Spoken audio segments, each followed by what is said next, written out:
दोस्तों, इस कहानी से जानेंगे कि इंसान की ऐसी कौन सी गलतियां होती है जो इंसान को बर्बाद कर देती है। अगर हम अपनी बर्बादी का कारण जान लें तो हम अपने जीवन को खुशहाल बना सकते हैं। दोस्तों, बहुत समय पहले की बात है। एक नगर में एक धनी सेठ रहा करता था।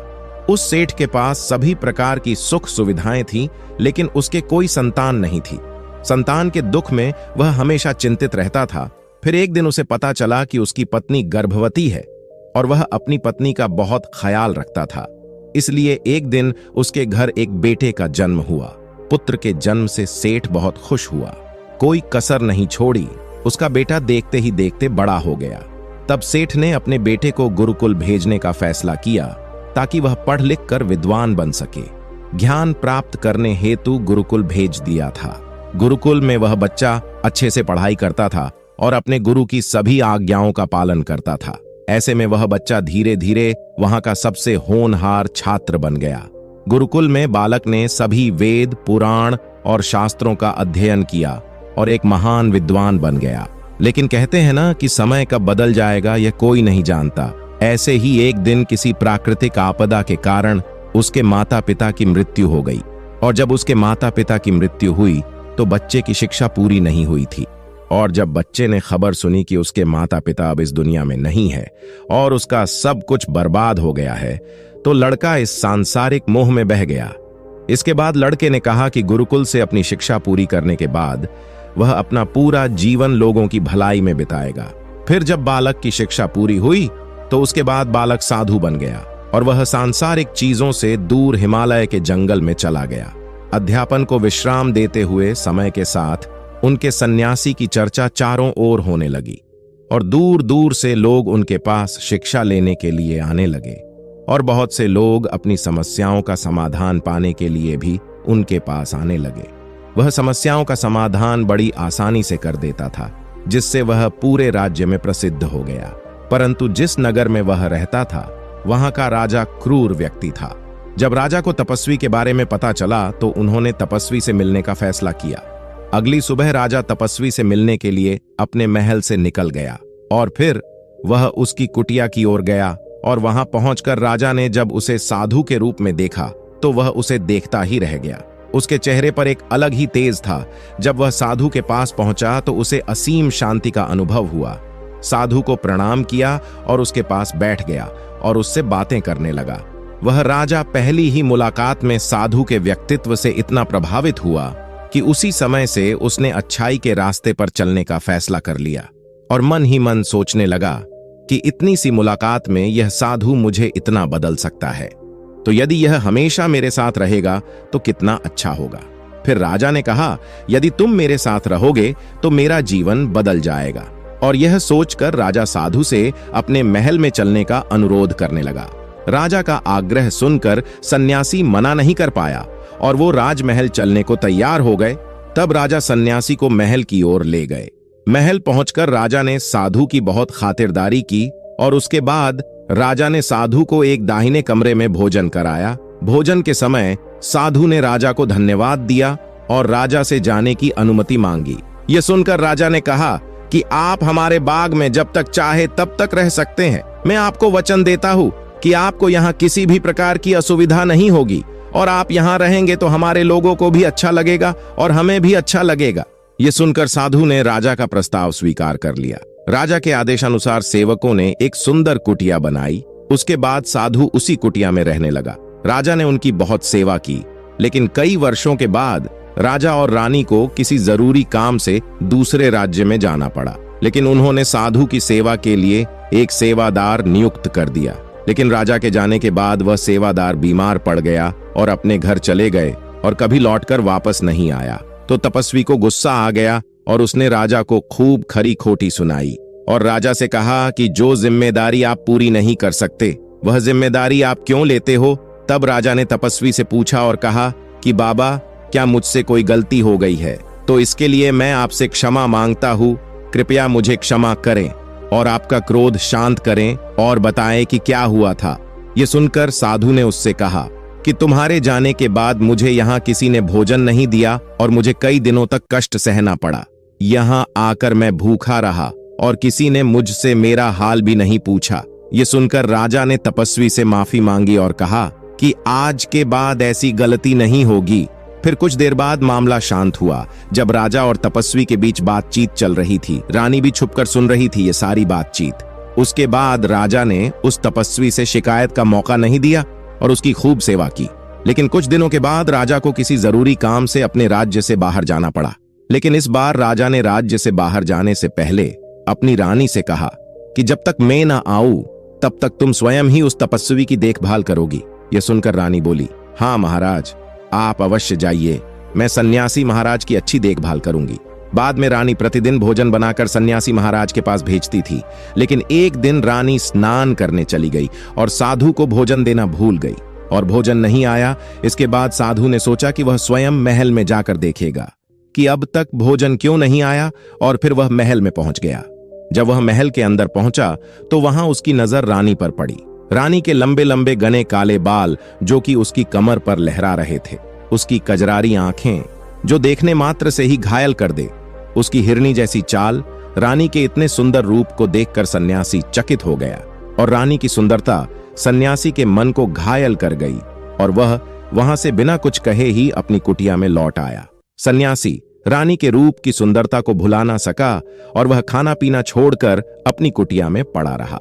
उसने कई दिनों तक कुछ भी नहीं खाया, जिस वजह से वह बहुत कमजोर हो गया। फिर कुछ समय बाद राजा वापस लौटे और जब उसे सन्यासी की हालत का पता चला तो वह सीधे सन्यासी के पास पहुंच गए और बोले कि है भगवान, क्या बात है, आपको क्या हो गया और आप इतने कमजोर कैसे हो गए? किस गहरी सोच में डूबे हो? क्या मुझसे कोई गलती हो गई है? तब साधु ने कहा, नहीं नहीं राजन, आपने कोई गलती नहीं की है।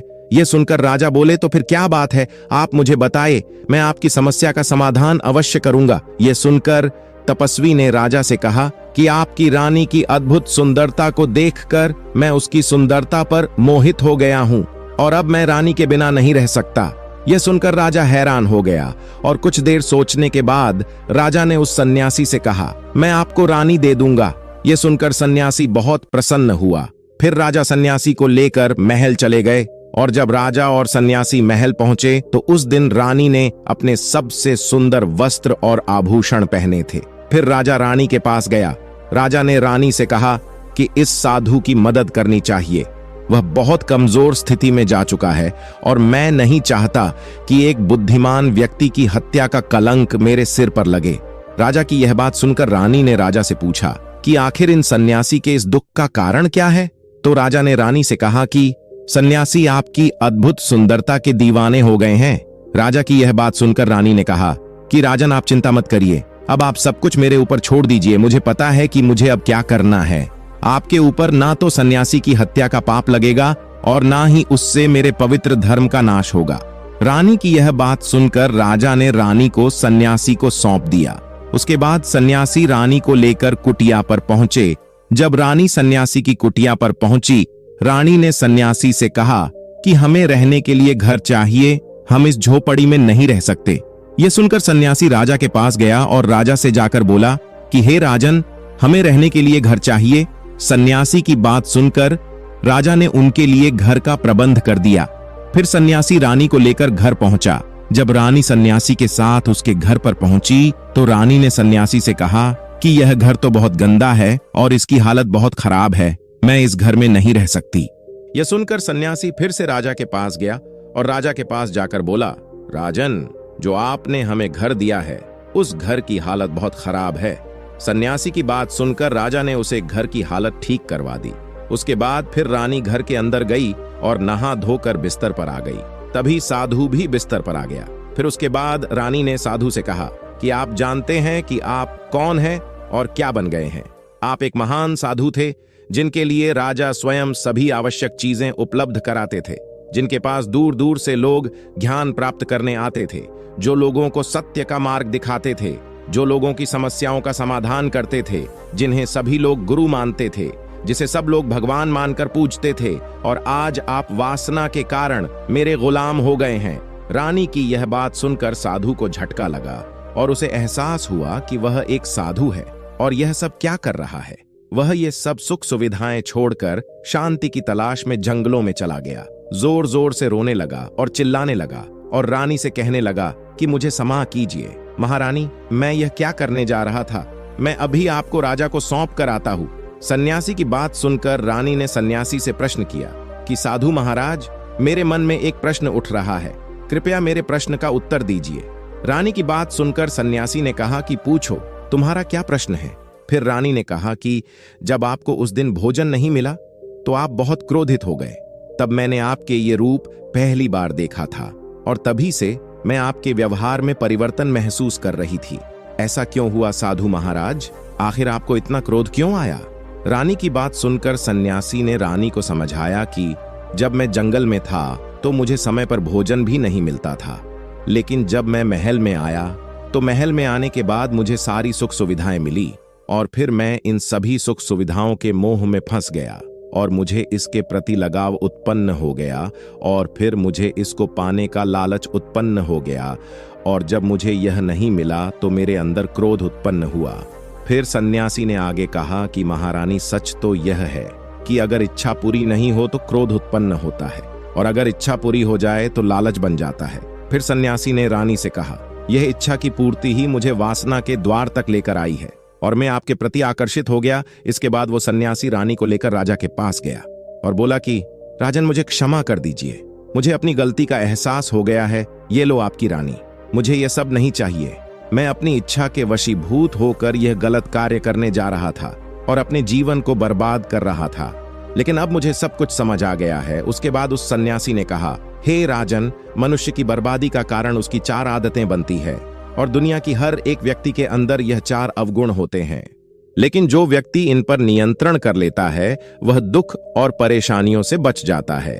ठीक वही जो व्यक्ति इन चारों दोषों पर नियंत्रण नहीं कर पाता है वो बर्बाद होने के कगार पर पहुंच जाता है। यह सुनकर राजा ने कहा, महाराज, आप मुझे वो 4 आदतें बताइए जिससे कि मनुष्य की बर्बादी हो जाती है। फिर सन्यासी ने राजा को मनुष्य को बर्बाद करने वाली 4 आदतों के बारे में बताया और कहा, हे राजन, मनुष्य को बर्बाद करने वाली पहली आदत है इच्छा, क्योंकि इच्छा ही दुनिया की हर एक व्यक्ति के अंदर सबसे पहला अवगुण होता है और जो व्यक्ति अपनी इच्छाओं को नियंत्रण में नहीं रख पाता है वह जीवन के किसी भी क्षेत्र में सफल नहीं हो पाता है, क्योंकि जैसे ही उसकी एक इच्छा पूरी होती है तो वह दूसरी की ओर बढ़ाने लगता है और दूसरी पूरी होती है तो तीसरी इच्छा उसके मन में जागृत हो जाती है और फिर ऐसे करते करते इच्छाओं पर नियंत्रण ना होने के कारण इसी जाल में उलझा रहता है और दुखी रहता है।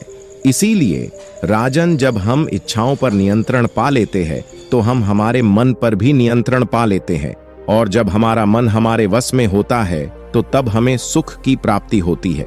फिर जो हम चाहते हैं वही हमारे साथ होता है। फिर सन्यासी कहता है, हे राजन, मनुष्य को बर्बाद करने वाली दूसरी आदत है वासना।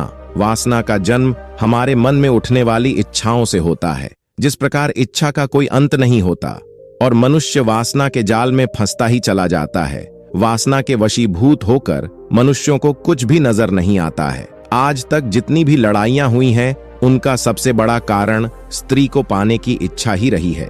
स्त्री के प्रेम में वशीभूत होकर राजा महाराजाओं ने आज से पहले बहुत सारे युद्ध किए हैं। रावण भी संसार का सबसे बुद्धिमान व्यक्ति था, लेकिन उसने भी माता सीता की सुंदरता की जाल में फंसकर अपना सब कुछ बर्बाद कर लिया। उसकी मृत्यु का कारण एक स्त्री ही बनी थी। कई राजा महाराजा तो युद्ध में इसलिए हार गए क्योंकि वो लोग स्त्रियों से रास लीला रचने में ही रह गए, जबकि ईश्वर ने तो स्त्री की उत्पत्ति इस संसार को बढ़ाने के लिए की है। लेकिन आजकल लोगों ने इसे अपनी वासना का शिकार बना लिया है, अपने मनोरंजन का साधन समझने लगे हैं और जब उन्हें अपना यह मनोरंजन नहीं मिलता तो वो पागल हो जाते हैं और ना जाने क्या क्या कर बैठते हैं। इसीलिए राजन, जितना हो सके उतना वासना से दूर रहना चाहिए।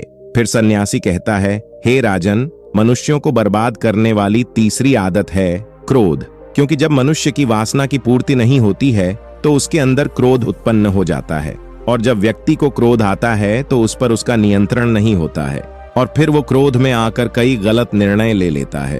वो दूसरों को भला बुरा कह देता है, गालियां निकाल देता है और जब उनका क्रोध शांत होता है तो उन्हें अपनी गलती का एहसास हो जाता है, लेकिन तब तक तो सब कुछ बर्बाद हो चुका होता है। क्रोध के कारण मनुष्य के कई बने बनाए काम भी बिगड़ जाते हैं। जब मनुष्य के भीतर क्रोध उत्पन्न होता है तो वो अंदर से बहुत कमजोर हो जाता है और एक कमजोर मनुष्य कुछ भी नहीं कर सकता है, उसे कभी भी सफलता हासिल नहीं हो सकती। क्रोध हमारे भीतर तनाव को उत्पन्न करता है और अगर एक बार हम तनाव में चले गए तो हमारा पूरा जीवन बर्बाद हो जाता है। फिर सन्यासी कहता है, राजन, मनुष्य को बर्बाद करने वाली चौथी आदत है लालच। याद रहे राजन, लालच का फल सदैव बुरा होता है। लालच में पड़कर हम बहुत से लोगों का बुरा कर देते हैं। हर मनुष्य के जीवन में कभी ना कभी ऐसे कई लालच अवश्य आते हैं। जब वह लालच कर बैठता है और अधिक पाने की लालसा में वह कुछ ऐसा कर बैठता है जिससे जो उसके पास था वह उसे भी गंवा देता है, क्योंकि जैसे ही व्यक्ति की एक इच्छा पूरी होती है उसका लालच बढ़ जाता है और उसके मन में और नई नई लालचें जन्म लेने लगती है। और जो व्यक्ति लालच करता है वह कामयाबी से कोसों दूर रहता है, क्योंकि एक ना एक दिन लालच का दुश्मन सामने आता ही है। अगर हम समय रहते ही लालच को त्याग दें और उसकी जाल में ना फंसे तो हम एक सफल व्यक्ति अवश्य बन सकते हैं। फिर अंत में सन्यासी राजा से कहता है, राजन, अगर मनुष्य चारों आदतों को छोड़ देता है तो उसे जीवन में सफल होने से कोई नहीं रोक सकता, और जो इन आदतों को नहीं छोड़ता है उसे जीवन में बर्बाद होने से कोई नहीं रोक सकता।